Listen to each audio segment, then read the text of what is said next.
So this is part A of the KhoodeelaarTV television channel being broadcast on Tuesday, the 10th of August, 2021.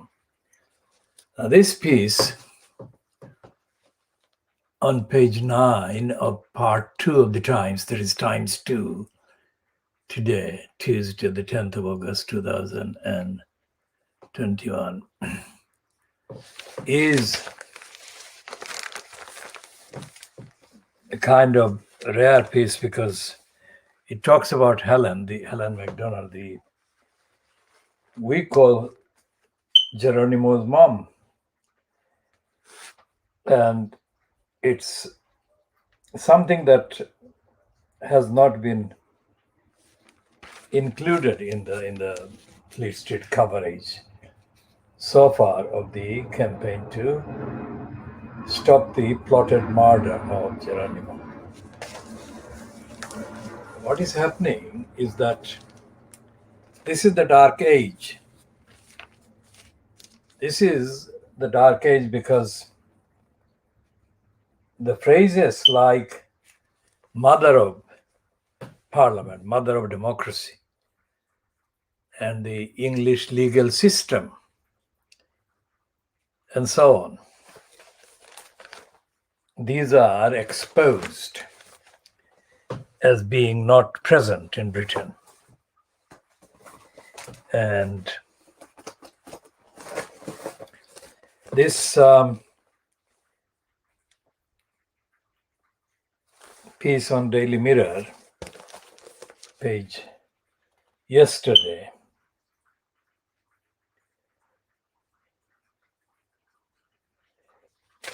this is a typically ignorant piece, ignorant about the law, ignorant about compassion, ignorant about the evidence, the facts, and the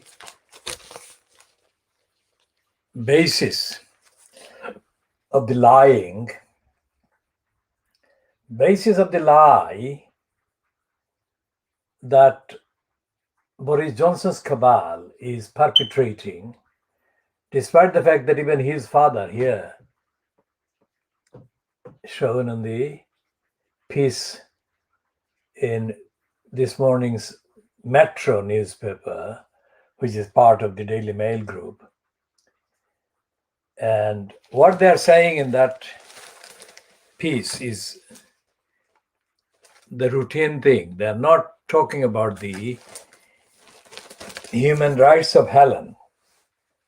Because we pointed out, and we are the only ones that are pointing this out, that in addition to the grotesque absence of due process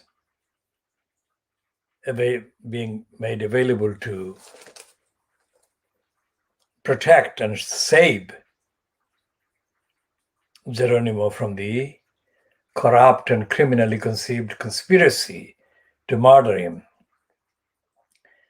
the huge impact on the human rights of the individual caring for, looking after, and protecting Geronimo, that is Helen, the huge impact and the huge number of violations of her human rights, those have not been mentioned. Those have not been included in any of the Fleet Street coverages. So this is, again, another of our world exclusive diagnosis of Fleet Street. And we shall come to the criminal, negligent, idiotic, ignorant, stupid Guardian. The Guardian has been not only failing to tell the truth about the fact that Geronimo has never genuinely tested positive to any of the illnesses. The Guardian has actually published an aggravated version of the George Eustace and Boris Johnson cabal's lying assertions against Geronimo. Number one, Geronimo has never been tested positive. The two so-called positive results that Eustace and the Diaphragm and the Boris Johnson cabal have been repeating and referring to took place 4 years ago. Now, all evidence shows that any such animal that tests positive, that is to say, that is found independently, clinically found to contain that illness in them, dies within weeks or even days. How is it that Geronimo, who they say, DEFRA, and Boris Johnson say, tested positive twice, is not only around 4 years later, but he is by all accounts a healthy boy and he enjoys his running around, his bouncing around in the farm, in his home farm. I mean, what is the evidence of that? That evidence, what does it share about life, about biology, about healthy animal and a sick animal?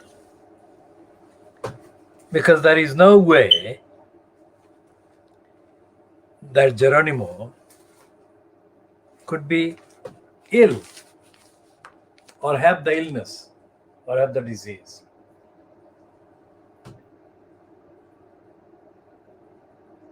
And the sight of Geronimo standing with his mom before the cameras is by all accounts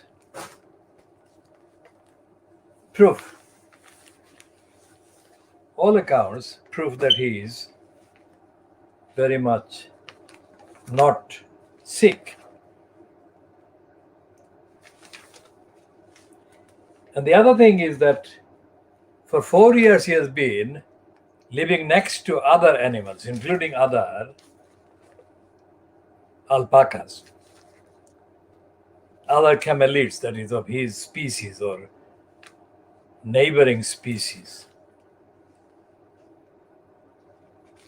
And there is no evidence that any of those other animals have been infected by him or through him.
Now, the fact that there is no evidence, absolutely no evidence that any of the other animals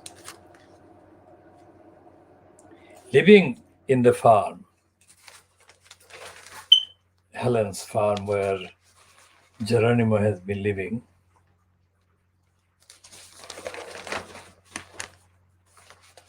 the fact that none of the other animals has been infected shows that there is no illness, there is no sickness in Geronimo. That Geronimo is not ill.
We shall talk about the ignorance of Fleet Street,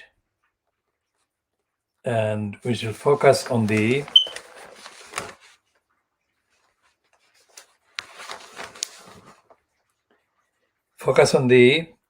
word curry and the dispute about it. But we go back to the fight to save Geronimo.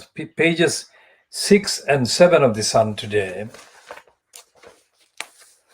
has got nearly all of the space given to Geronimo, and they're calling it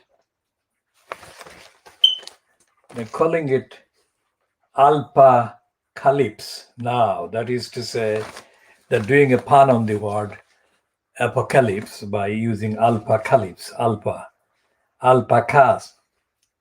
alpaca and lips. So they're making a word there. And they're saying that there is a small group of people prepared to save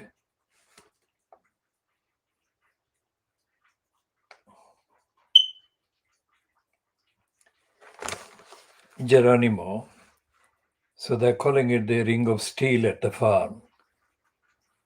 And they're doing a kind of short photograph, brief kind of picture, small picture of the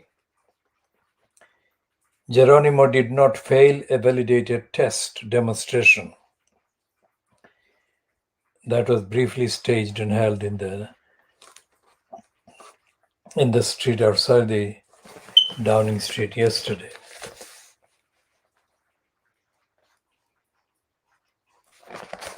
And we shall go into the issue of human rights, Helen's human rights, because as we said before, even in the last year or last year and a half since quote Brexit, the UK remains signed up to hundreds of international conventions, treaties, and declarations.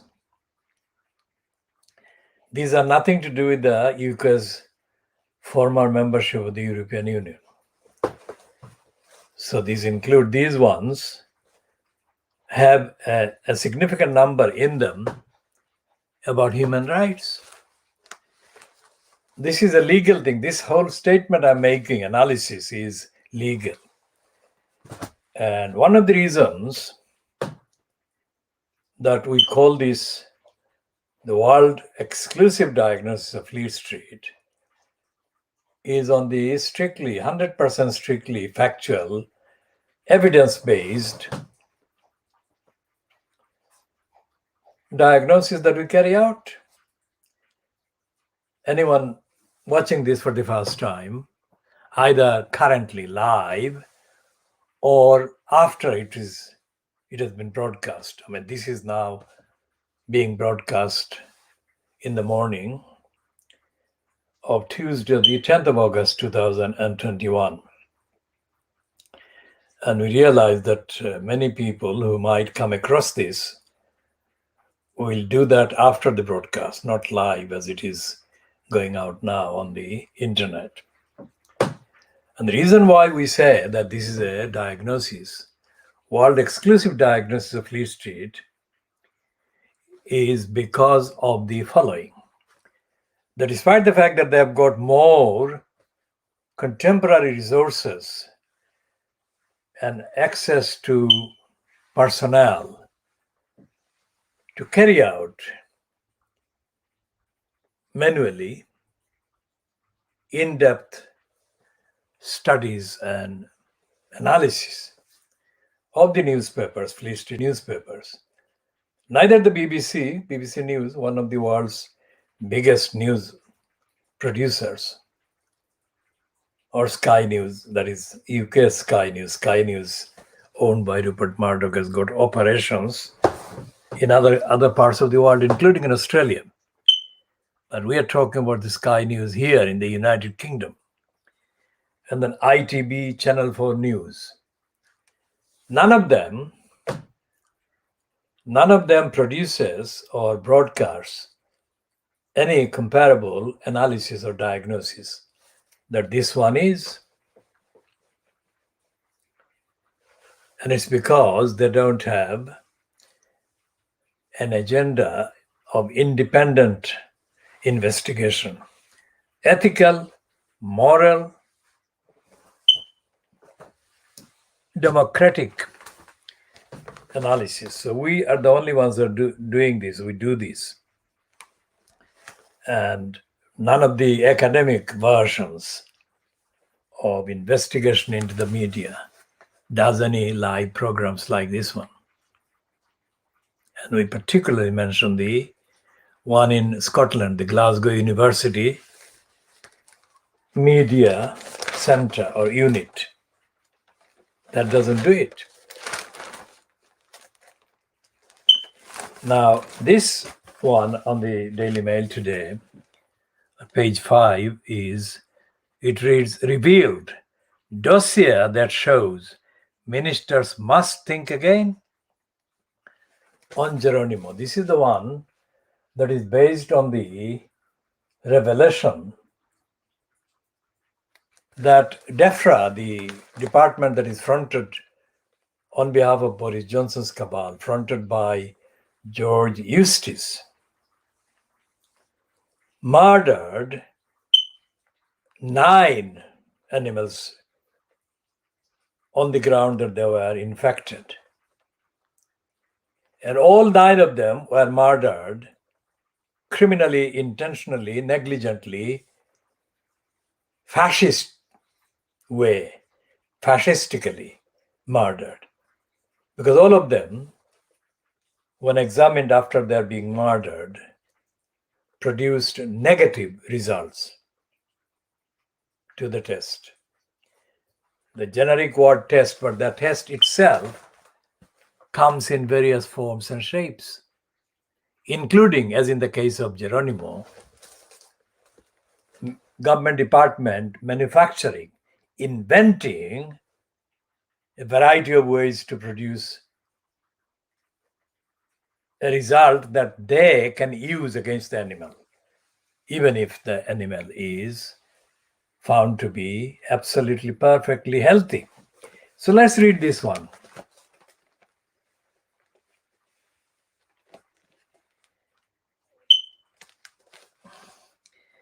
So this whole page 5, and the heading is, of course, revealed dossier that shows ministers must think again on Geronimo. And the subheading is 9 slaughtered alpacas and llamas had no TB in post-mortem. Condemn Geronimo and his owner, Helen MacDonald. We call her his mom. At least 9 alpacas, no, reading again, at least 9 other alpacas and llamas have been killed in circumstances similar to doomed Geronimo before post-mortem analysis showed they did not have bovine tuberculosis. A bombshell dossier claims. The document seen by the Daily Mail details a string of cases which tests on living animals came back positive for bovine tuberculosis. But in every case, the animals were shown to have no presence of the disease after they were slaughtered. The camelids, 5 llamas and 4 alpacas. Camelids is the name for that particular part of this species. They look like, many of them look like, the faces look like camels. So it's a camel family. Were found to have tested positive on Enfarplex blood tests, the same used by the DEFRA on Geronimo. The document shows the camelids had been repeatedly dosed with tuberculin, a primer for bovine tuberculosis tests. Now, this is absolute brazen criminality, corruption, distortion, unscientific. And this is a tip of the iceberg, because whatever the documents the Daily Mail says has seen must be tip of the iceberg. There must be absolutely hundreds of thousands, if not more, hundreds of thousands of cases of UK DEFRA murdering perfectly healthy animals by defaming and blaming, falsely blaming the murdered animals as being ill when the animals were absolutely perfectly healthy.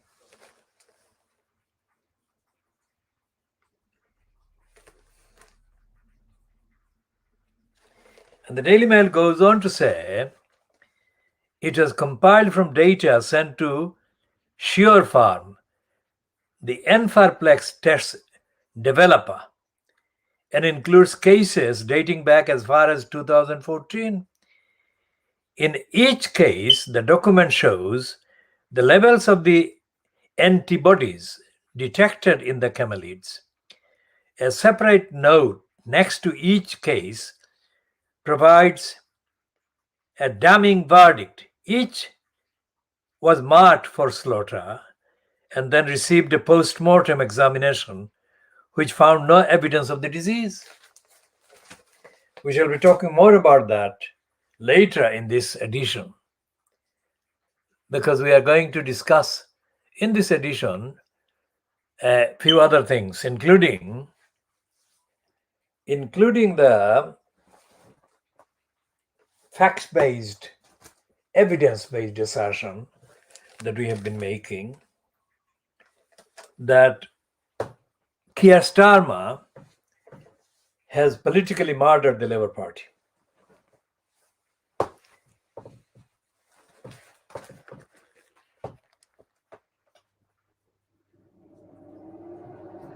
What does it mean?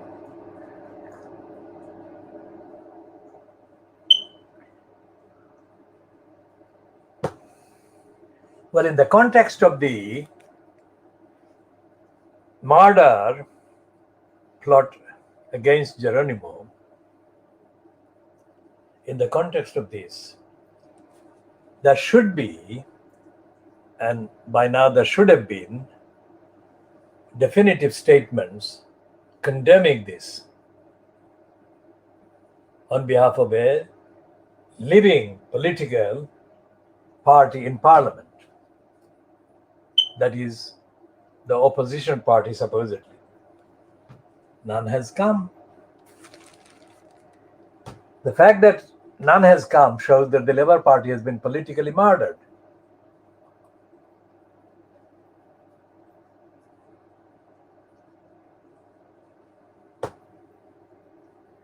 The political murderer, Keir Starmer, has been himself silent on the illegality and criminality by DEFRA against Geronimo and against Helen McDonald. And this is not just the one party. The Green Party has been silent as far as we can see, but we shall check again just in case they have made a token statement, as has the completely corrupt Lib Dem party. And the SNP too has been absent. SNP in the parliament.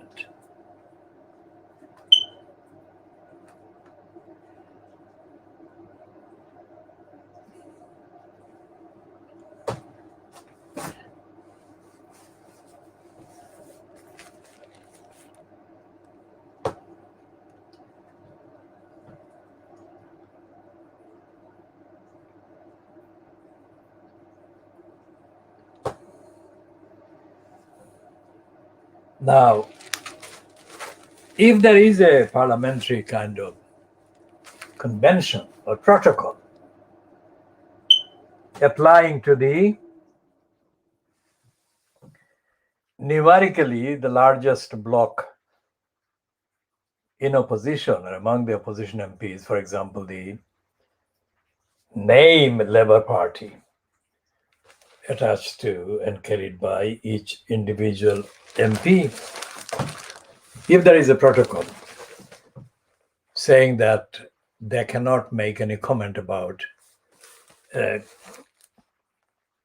series of criminality, as is evident in the murder plot against Geronimo, then that protocol should be ignored, because the plight of 10 alpacas, for the lives of 10 alpacas have been attacked by the illegality and criminality. What's the purpose of this state? Is to protect and safeguard lives. The whole point. So what are they doing? They're doing the opposite. Therefore, Johnson and his cabal are forfeiting any claim. They're losing any claim that they are entitled, they're legitimate.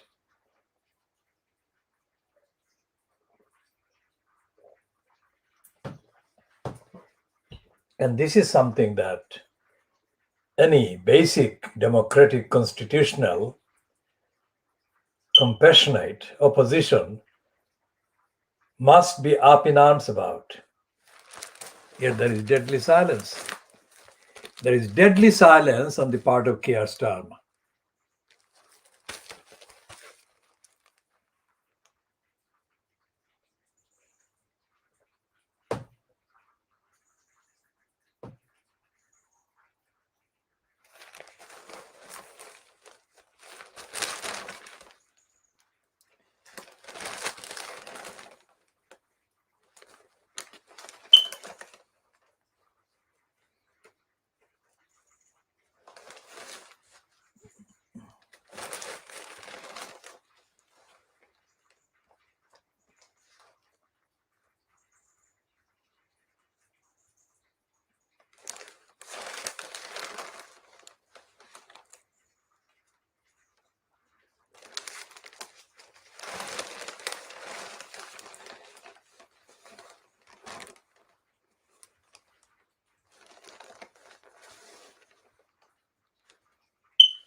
Now, just a short kind of updated reference to the sleazeball David Cameron.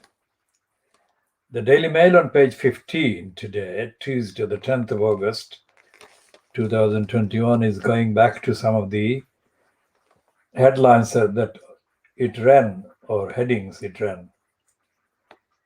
Says on the 23rd of April, Cameron lobbied bank chief.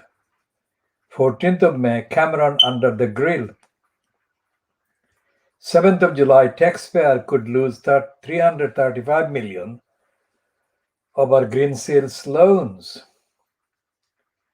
And 23rd of July, whitewash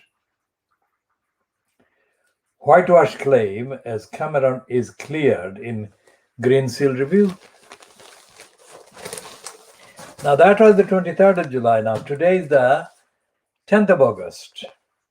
So that has been superseded by the newest claim that Cameron's 7 million Green Seal windfall, that he could not have been possibly cleared because he pocketed 7 million.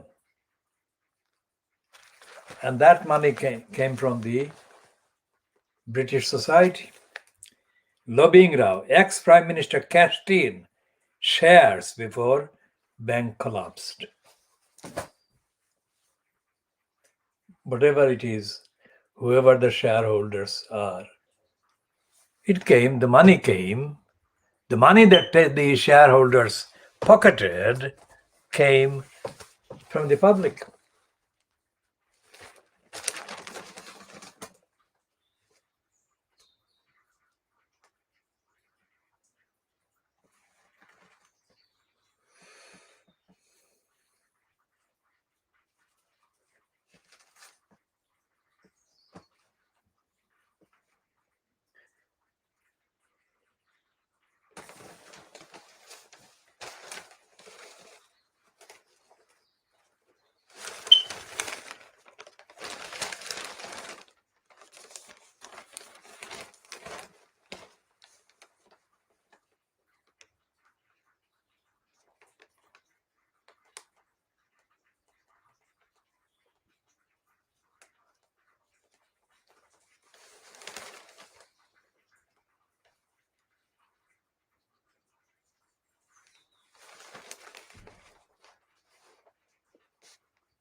So there is nothing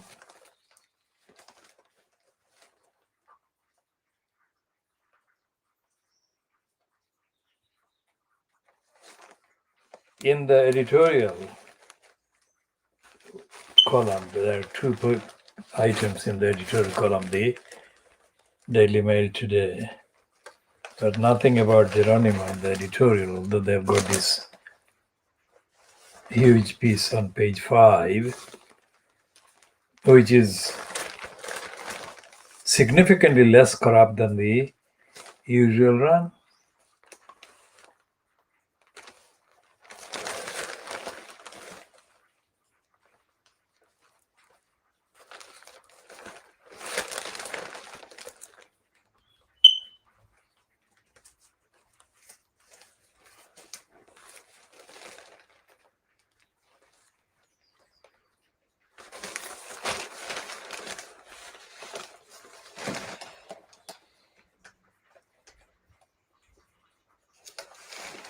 Now, we shall also talk about the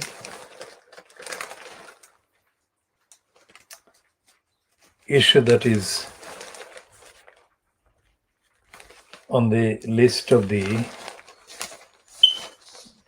most talked about items in the news over in New York, in the USA, because this man, the New York Governor Cuomo, is being called a sex-pest New York governor, groped me at his mansion. Now, this is according to the interview broadcast in the USA on Monday, featuring his accuser, Miss Comiso. An aide to New York's governor, Andrew Comiso,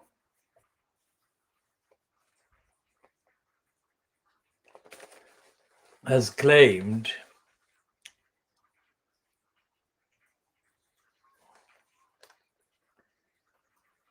that she was waiving her anonymity so that she could accuse him of sexually assaulting her.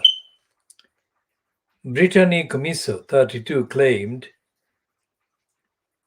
Andrew Cuomo fondled her breast and groped her on 2 occasions at his mansion while she worked as his executive assistant. What he did to me was a crime, Ms. Comiso said in an interview with the American television network CBS on Monday. Mr. Cuomo, 63, was branded a sex pest last week, after an inquiry found he harassed at least 11 women in their 20s and 30s, including a state trooper assigned to protect him. The Democrat has resisted calls to resign, including a call from President Joe Biden, and said in a statement he had never touched anyone inappropriately or made inappropriate sexual advance.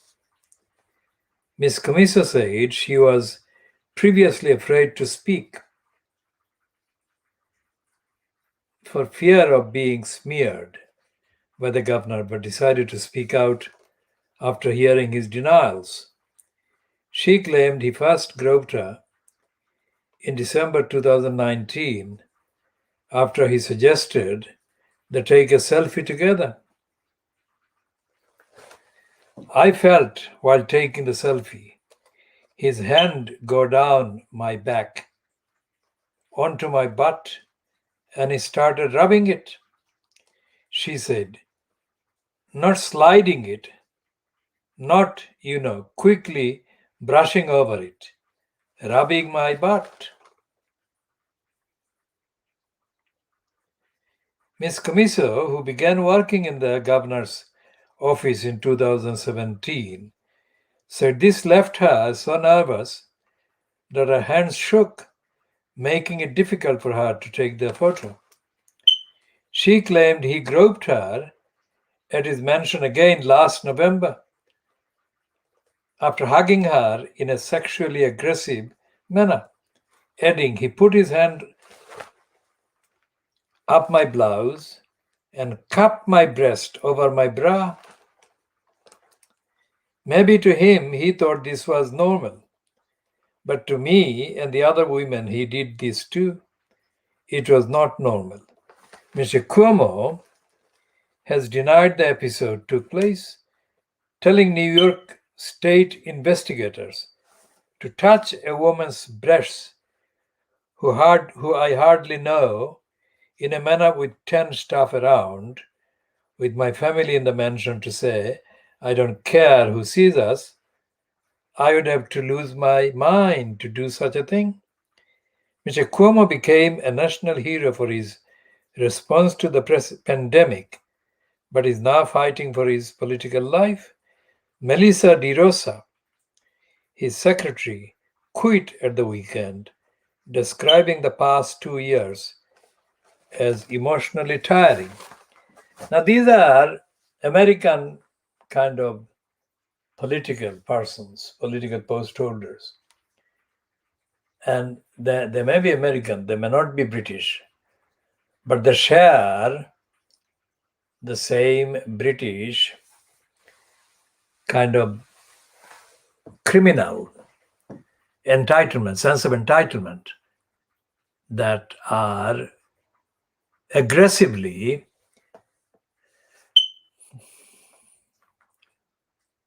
asserted by the likes of the sleazeball David Cameron. Sleazeball David Cameron is an accomplished crook. As we said before about the fact that he actually appointed Brian Levison to chair the Levison inquiry, and that he, sleazeball Cameron, appeared before the Levison inquiry and was quizzed, and he gave a lot of information away in the course of the answers. And he was exposed as being too close to Rebecca Brooks, according to the evidence that Rebecca Brooks gave, in response to a number of clearly significant questions. So, the saying that one rule for us and one rule for them is very much alive and active, and that is because the UK, the Britain, is in the dark ages. Everything, any list of multi-billion pound kind of projects currently, the two of the areas have these projects. One is the HS2 and the other is the multiple COVID-19 related projects.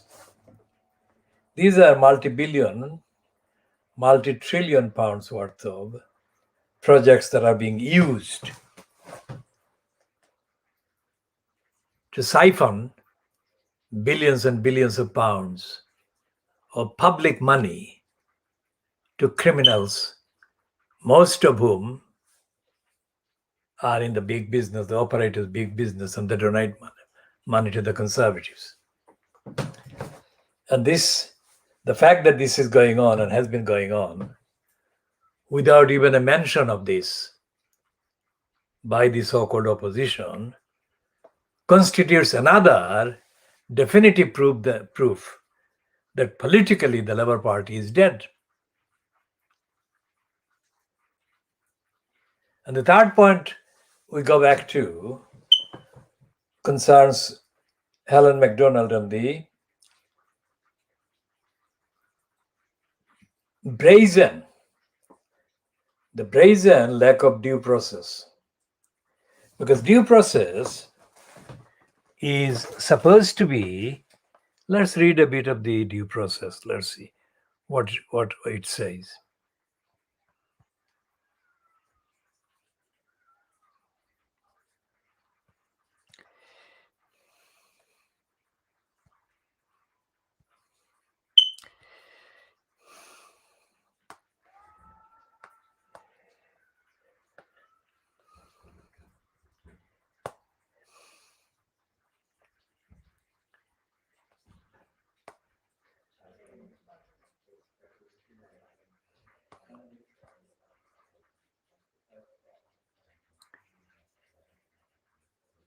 Because the basic words it says in the entry on due process on Wikipedia, it says due process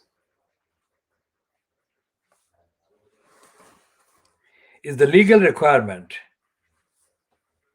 is the legal requirement that the state must respect all legal rights that are owed to a person. Due process balances the power of law of the land and protects the individual person from it.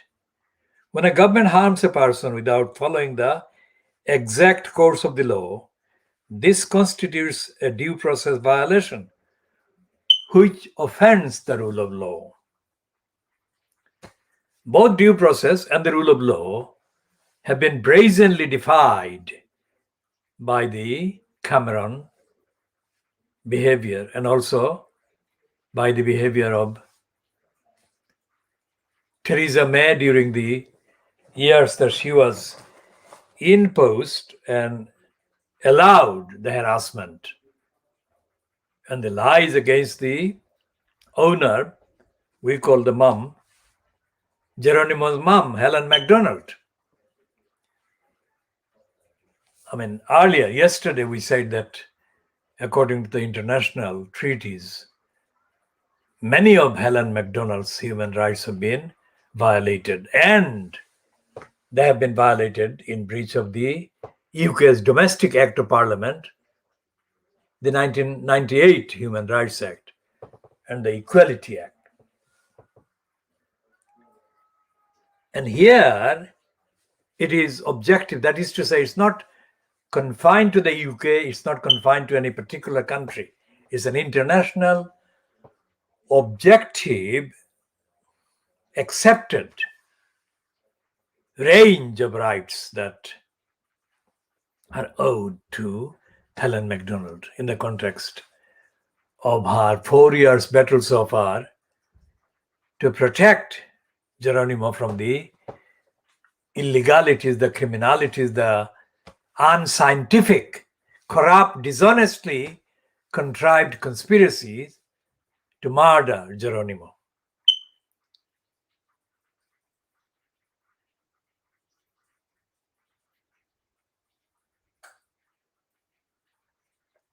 Now, here is a tricky kind of claim. The due process has also been frequently interpreted as limiting laws and legal proceedings. See substantive due process, so that judges, instead of legislators, may define and guarantee fundamental fairness and justice and liberty.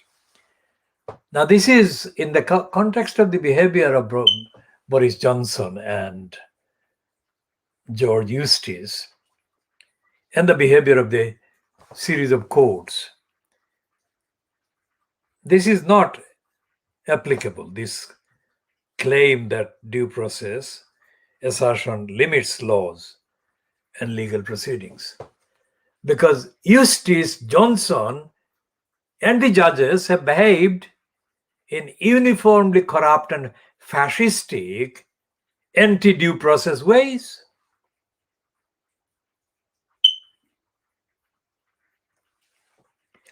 So, analogous to the concepts of natural justice and procedural justice used in various other jurisdictions, the interpretation of due process is sometimes expressed as a command that the government must not be unfair to the people or abuse them physically.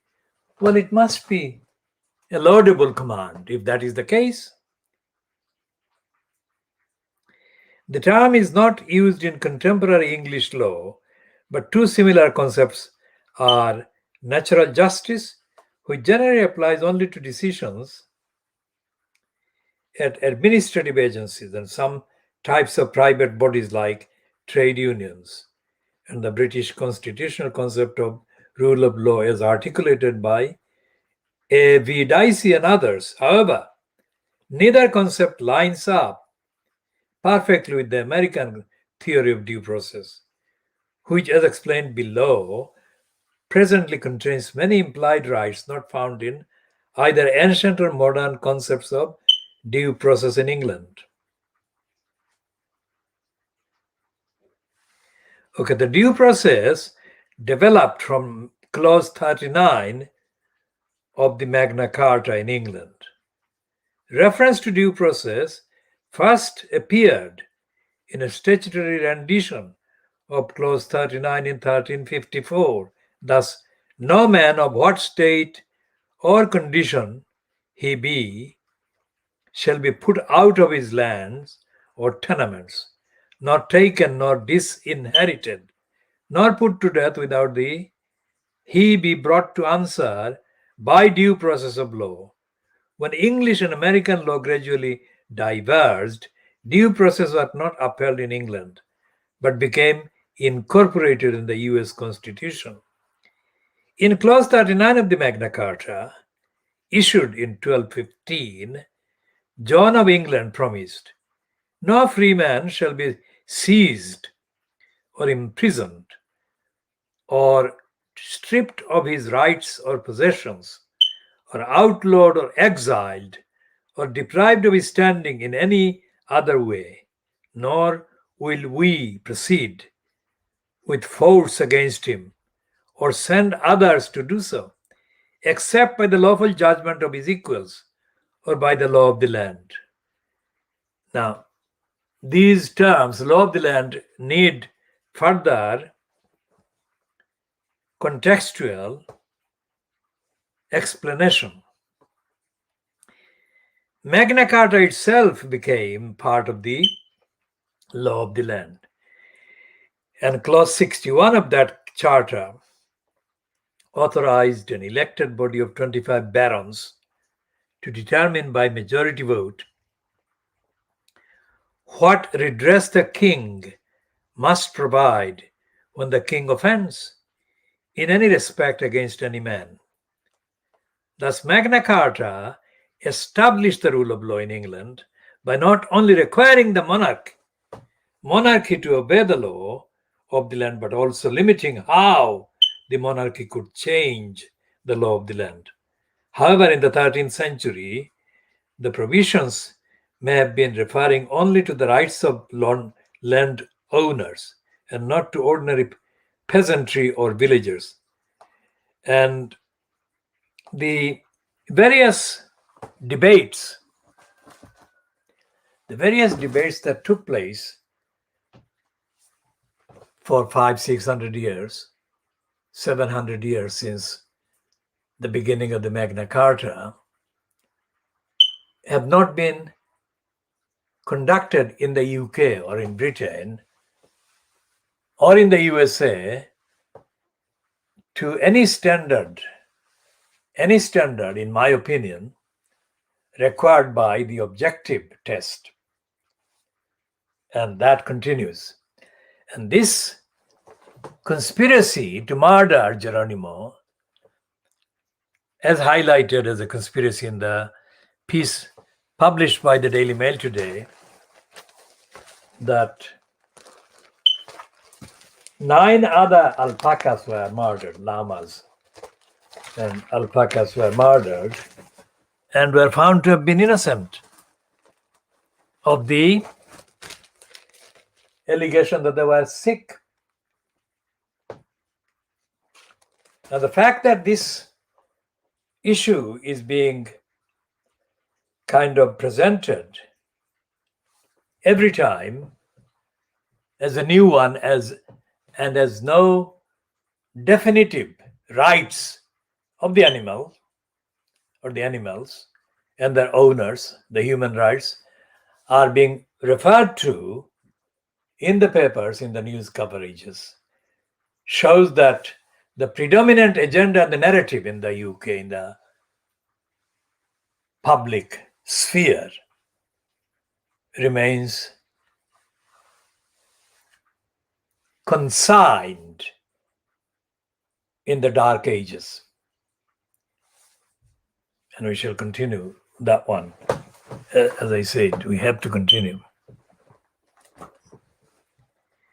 The behavior of the democratic entities, like Parliament, like the governments fronted by democratically elected members of Parliament, and in the counterpart locally and regionally. For example, in London, there is the thing called the London Assembly, Greater London Assembly, and the corrupt post of the elected mayor of London at the expense of London, the incumbent being Sadiq Khan. And the executive agencies operated by the Greater London Assembly and the mayor, for example, the Transport for London, TfL. These are agencies that operate by violating the rights of the users, the passengers, and the general public. And there is no recourse to any mentionable remedies against their misconduct, misbehavior, their criminality. Now, the criminal law is not enforced against the employees of the likes of the Transport for London, or indeed the employees of the police. So most of the people, the ordinary people, are left in a limbo without any recourse to any remedies by due process, by Magna Carta, or by any of the existing entitlements that are given to them by the treaties, by the declarations, by the conventions, or by the likes of the Human Rights Act or the Equality Act. Think about that. The UK is in a dark age. So when they talk about North Korea or Iran, and they use the kind of pejorative, insulting, offensive, denunciatory words and phrases against North Korea, China, or Russia under Putin, or Iran, the Islamic kind of regime. They do that on the assumption, otherwise kind of promoted, that in Britain, in the USA, there is enlightenment, there is due process, there is rule of law. And that is the biggest lie, as Geronimo has been experiencing, and as Helen, in protecting Geronimo, has been finding out in the very highly stressful, depressing, agonizing battle so far that she has been having to fight for 4 years. Say on the buses, people traveling on the London Transport operator or controlled buses, there is no escape from an abusive bus driver. Most of the bus drivers are offensive and they abuse passengers. Most of the Transport for London staff at points of exit, when people pass through the exit points, are abusive, offensive, uncooperative, insulting, and unhelpful. And there is no forum, there is no platform, there is no redress against that series of violations and misconduct and misbehavior.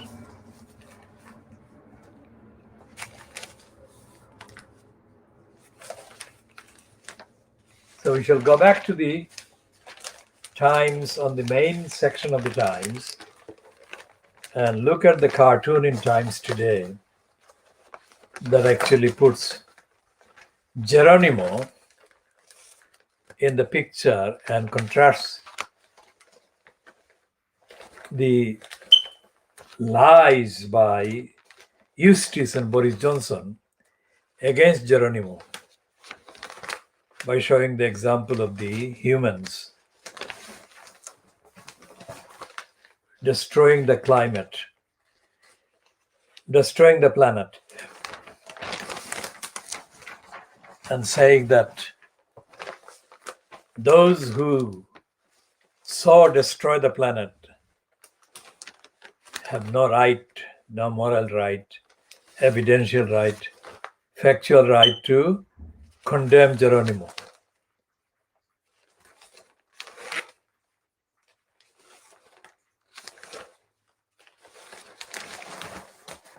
This is the cartoon, not by the usual cartoonist that features in the Times, Peter Brooks. It's another cartoonist whose name is necessarily not legible.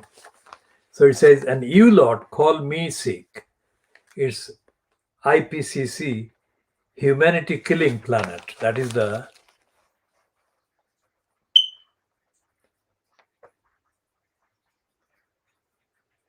so that's let's say that's based on that word. It is DEFRA. So the DEFRA is being accused by Geronimo there.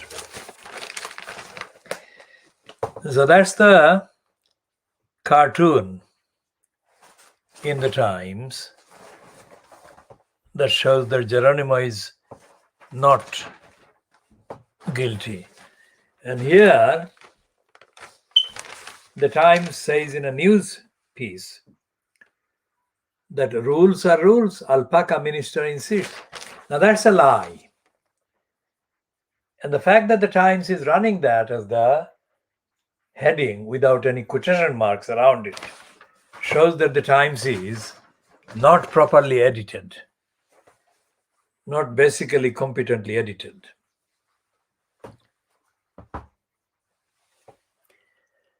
So what we shall be doing will be bringing this edition to an end, and we shall continue later, definitely continue later. And we shall include the wider contextual references. Now, anyone wanting to know about the detail of the contents that we publish must follow our Khoodeelaar Twitter account, where we detail most of the extensive contents that are many times more than what is contained in the broadcasts.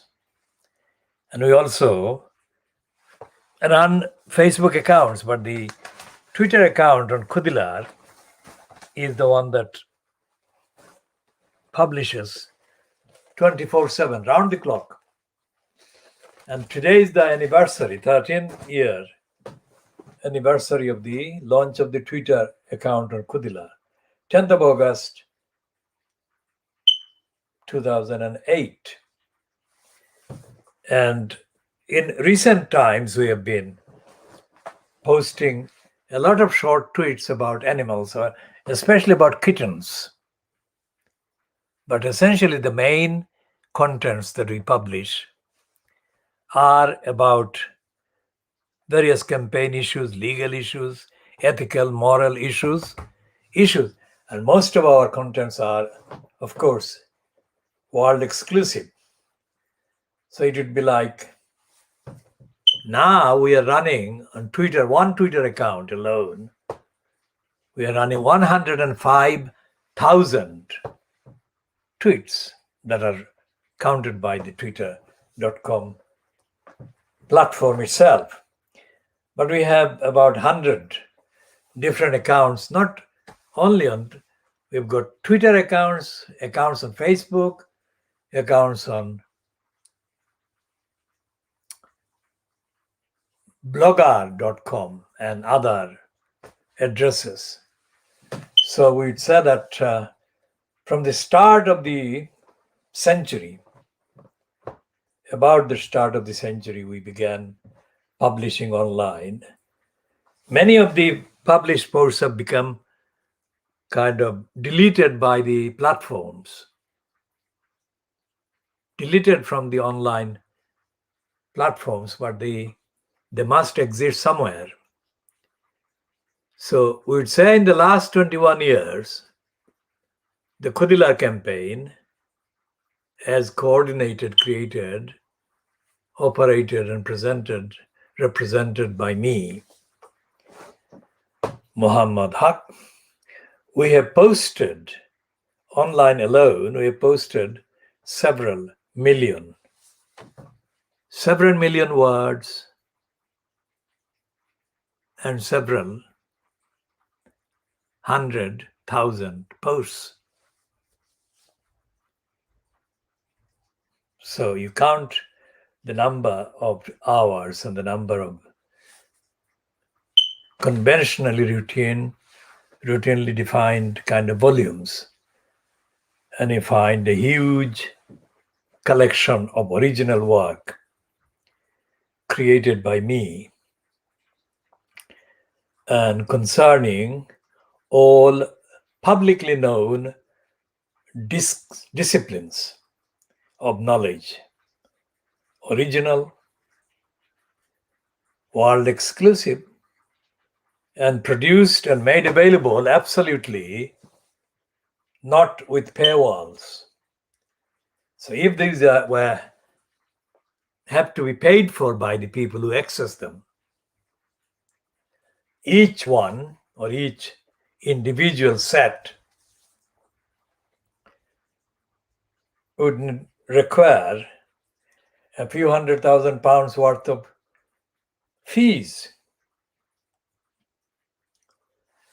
But we have been making these available without seeking any payments. But the costs have been borne by someone, mainly me. And the costs have been sacrificed by someone, that is me. But the benefit, the access to the knowledge, which as I said is exclusive, must not be confused as if it has been available without, or made available or come about without original, unique, world-class investigation, analysis.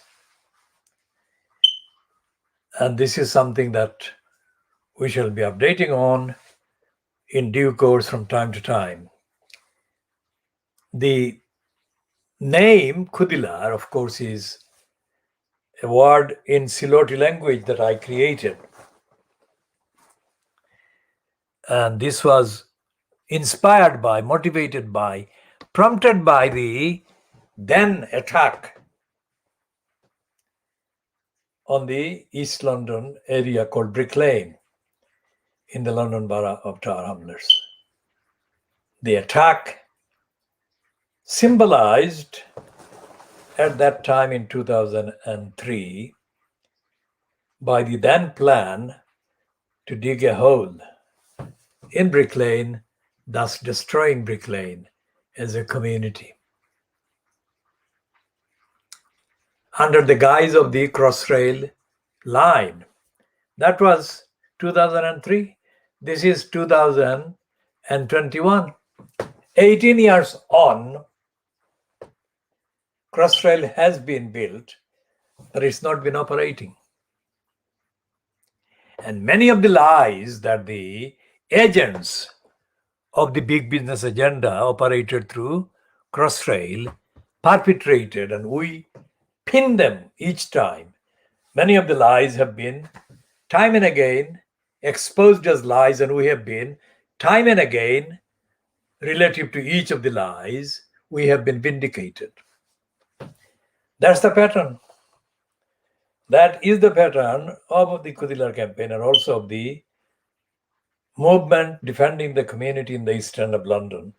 And every campaign that I have done over decades about anything, I predict events, I predict outcomes, and every prediction I have made about politics, about society, has come about, has been vindicated, and I have been vindicated. And every campaign that I have been mobilizing, creating, coordinating, has been thus vindicated. And the lessons of these vindications are not confined to me or to those who have been closely involved with me in any of the campaigns. The lessons are available free for all of humanity, and especially and in particular, those of the humanity who demand justice, who are denied justice at the points of the intervention, or at the point when we join the particular victims of those denials. This time it is Helen Jane MacDonald, based in Gloucestershire and fighting for her beloved Geronimo, our beloved Geronimo. We have adopted Geronimo, as many people have by now, for the love of Geronimo, and we shall be continuing the battle to save Geronimo and to preserve Geronimo and to re-establish the rights of the fighters for justice, fighters against abusers of posts in government, locally, centrally, and internationally.